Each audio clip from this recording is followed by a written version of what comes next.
오늘 새벽에 또 비가 오는 과정 중에서도 이 자리에 나오신 여러분들을 축복하며 환영합니다. 아침에 일어나서 이 빗소리를 들으니까 뭔가 좀 편안한 그런 느낌이 드는 것 같았어요. 저는 비를 좋아하면서도 좋아하지 않는데 그 이유는 이게 제가 신발을 젖는 것을 좀 싫어합니다. 그리고 바지 밑단을 젖는 것도 좀 싫어해요. 그래서 우산을 써도 이렇게 신발이 젖지 않습니까? 그래서 젖는 것은 싫어하는데 또 비를 이렇게 보는 것은 또 좋아합니다. 이게 뭔가 좀 편안하고 아무 생각이 좀 들지 않는 그런 것 같아요. 그러면서 제가 이렇게 차를 타고 이렇게 오는데 비가 이렇게 조금씩 내리더라고요. 그런 과정 가운데 제가 오늘 이 비를 헤치며 나오신 우리 성도님들을 함께 또 예배를 한다고 생각하니까 또 기쁨도 저 안에 있었습니다. 하나님의 사랑도 정말 비 속에서 체험하는 그러한 시간이 되었는데요. 오늘 말씀을 통해서 하나님께서 우리를 사랑하시는 그 마음과 정말 우리에게 주시는 그 평안함이 여러분 가운데 함께하기를 축복합니다. 요한복음 14장은 이제 눈앞으로 다가온 이 예수님의 죽음을 앞두고 전하는 고별 설교의 내용입니다. 예수님께서는 이 자신의 그 생애와 사역의 의미를 요약하시며 아버지께로 떠나는 것이 제자들에게 어떤 유익을 주시는 것인지에 대해서 설명을 하고 있습니다. 예수님께서 십자가의 그 죽음과 부활하시고 승천하신 후에 이 세상의 핍박 속에서 여전히 복음의 사명을 감당해야 할 제자들에게 용기와 믿음과 격려를 주고 있습니다. 이 교훈을 주신 것 외에도 정말 예수님과 3년 동안 같이 지냈음에도 가롯 유다의 배반과 이 베드로의 부인 이야기를 들은 이 제자들에게 정말 불안해하고 의기소침해 있을 그들에게 주님께서는 이 위로하시는 정말 주님의 마음을 볼 수 있습니다. 예수님의 이 떠나가심을 듣고 불안해하는 제자들에게 예수님께서는 1절에서 너희는 마음에 근심하지 말라. 하나님을 믿으니 또 나를 믿으라고 말씀하고 계십니다.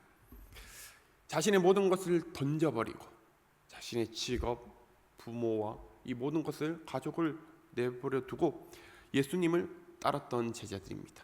3년 동안 예수님과 같이 지내면서 정말 좋은 시간들, 예수님과의 식사의 시간, 교제의 시간들을 보내고 또한 예수님의 그 이적과 기적의 사역들을 눈으로 체험하면서 정말 하늘에서 오는 것과 하늘에서 오는 세상이 주는 비교할 수 없는 은혜와 행복한 시간을 제자들은 가졌을 것입니다. 계속해서 그 즐겁고 좋은 시간을 보내기를 원하지만 주님께서는 이제 떠나가신다고 하니 이들에게는 불안함이 가득했을 것입니다. 큰 기쁨이 충만하고 가득한데 그 기쁨이 사라진다고 생각하면 그들에게는 공허함밖에 없을 것이라고 생각했을 것 같습니다. 그러나 예수님께서 이 떠나가심을 결코 그들과 영원한 단절이 아니라 공허함을 주는 것이 아니라 하나님과의 교제라는 더 큰 은혜가 가득할 것이라는 것을 제자들에게 말하고 있다는 것입니다. 사랑하는 성도 여러분, 주님과 함께하지 않는 우리의 마음은 근심과 두려움밖에 없다라는 것입니다. 주님과 함께 할 때에 우리의 마음에는 믿음이 충만하여서 뭐든지 할 수 있을 것만 같은 생각이 듭니다. 그리고 기쁨과 감사가 가득하지만 주님이 함께 하시지 않으면 우리 속에는 정말 두려움과 불안이 가득하게 된다라는 것이죠. 여러분들도 이런 수련회와 예배의 자리 가운데 은혜를 받으신 적이 있으실 것입니다. 은혜를 받아 믿음이 이렇게 충만하여 교회 사역을 정말 열심히 내가 해야겠다. 정말 주님을 위해서 내가 나의 모든 것을 바쳐서 열심히 주님을 섬기겠다라고 생각하지만 얼마 지나지 않아서 어떻게 됩니까? 이 뜨거웠던 우리의 마음이 식어지고 다시 여전히 나에게 두려움과 불안이 찾아오면 넘어지는 그러한 모습 속에 살지 않으셨습니까? 그 이유가 무엇일까요?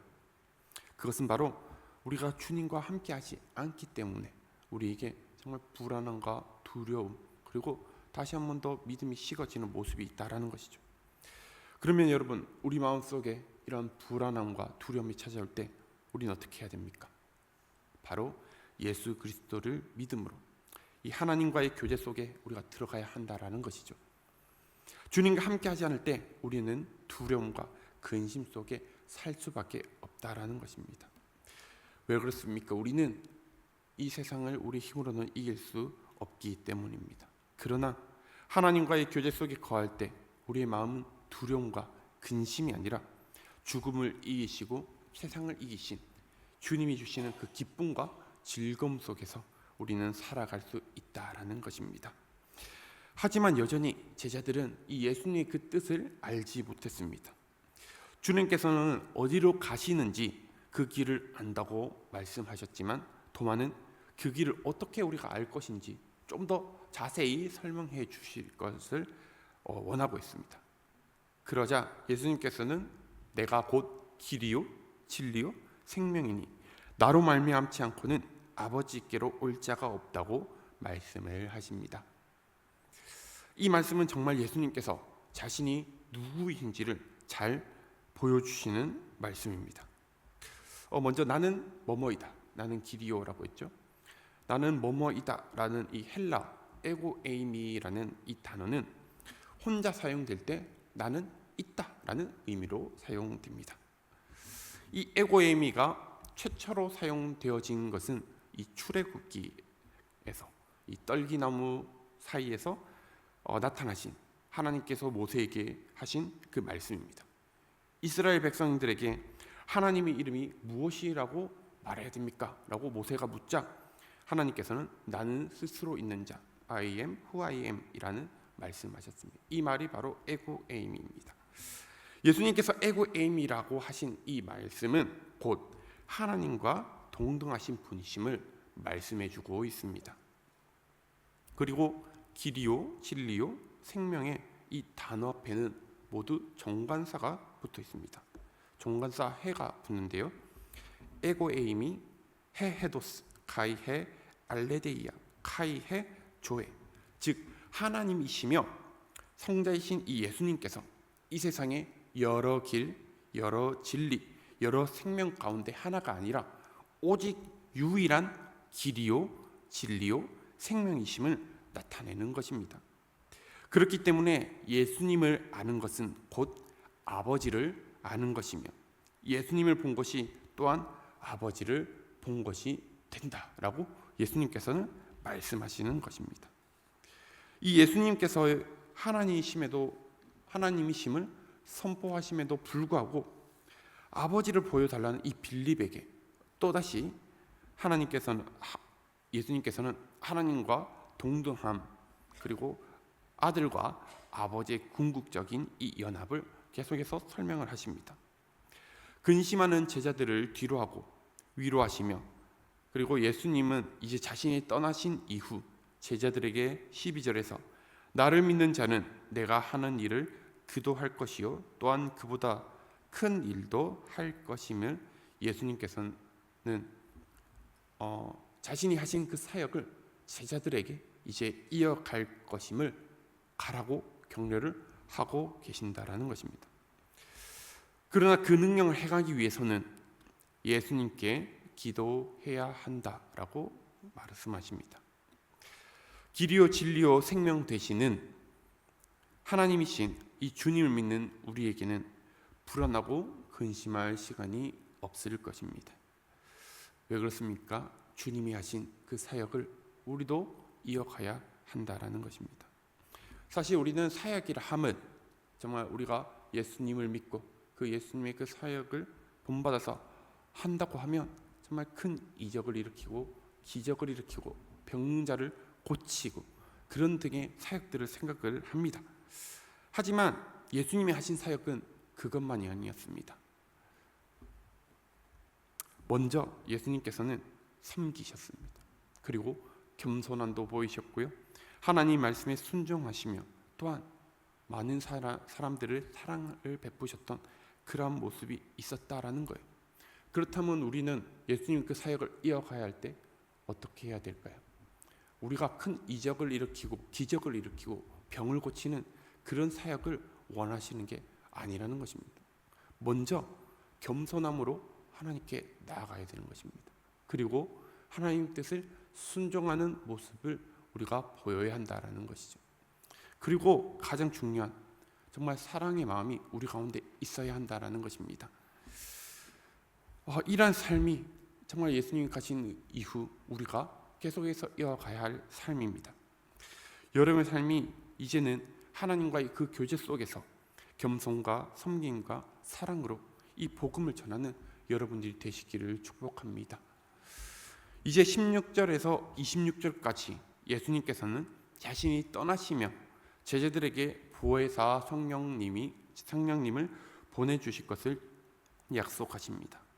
그리고 그 보혜사 성령님께서 영원히 함께 하실 것이라고 약속하시며 말씀하시는 것은 21절에 있습니다.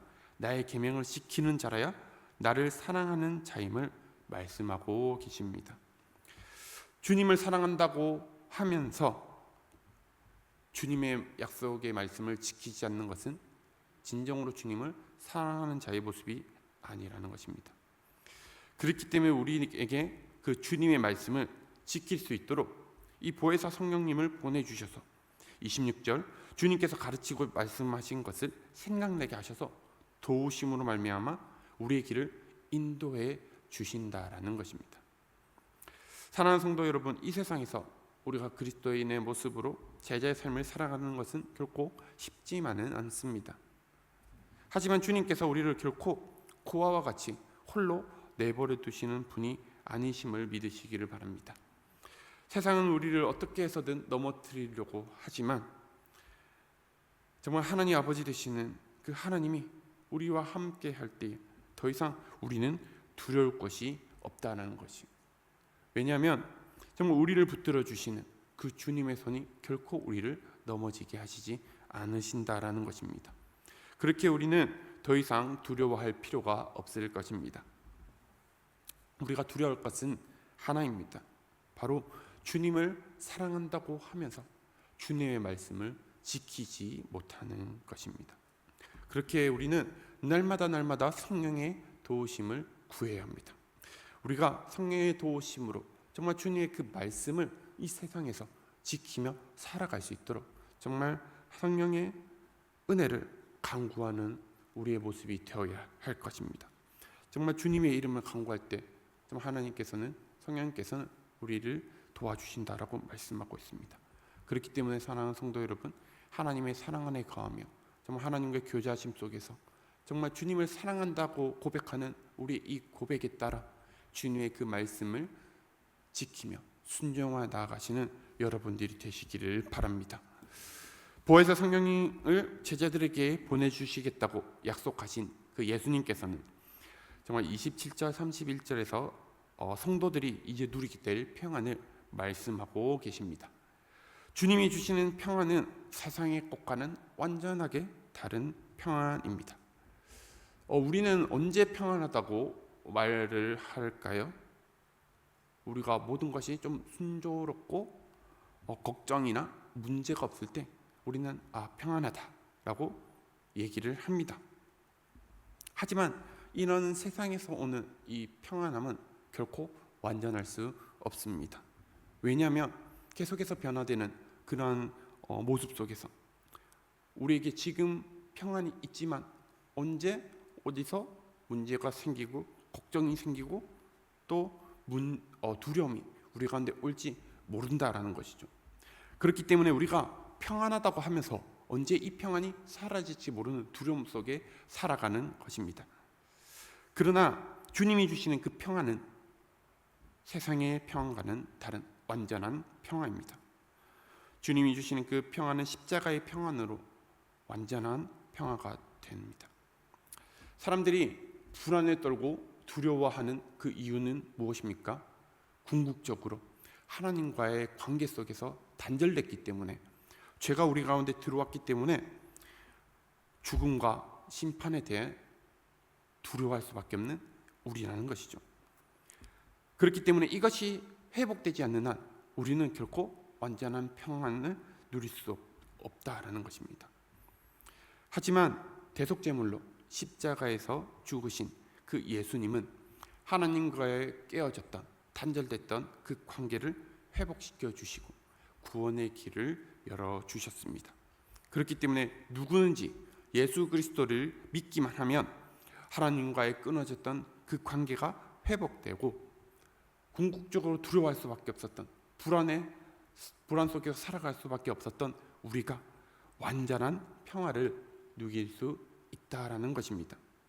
사랑하는 성도 여러분, 우리는 이 세상에 주는 그 평안을 따라 살아가서는 결코 안 될 것입니다.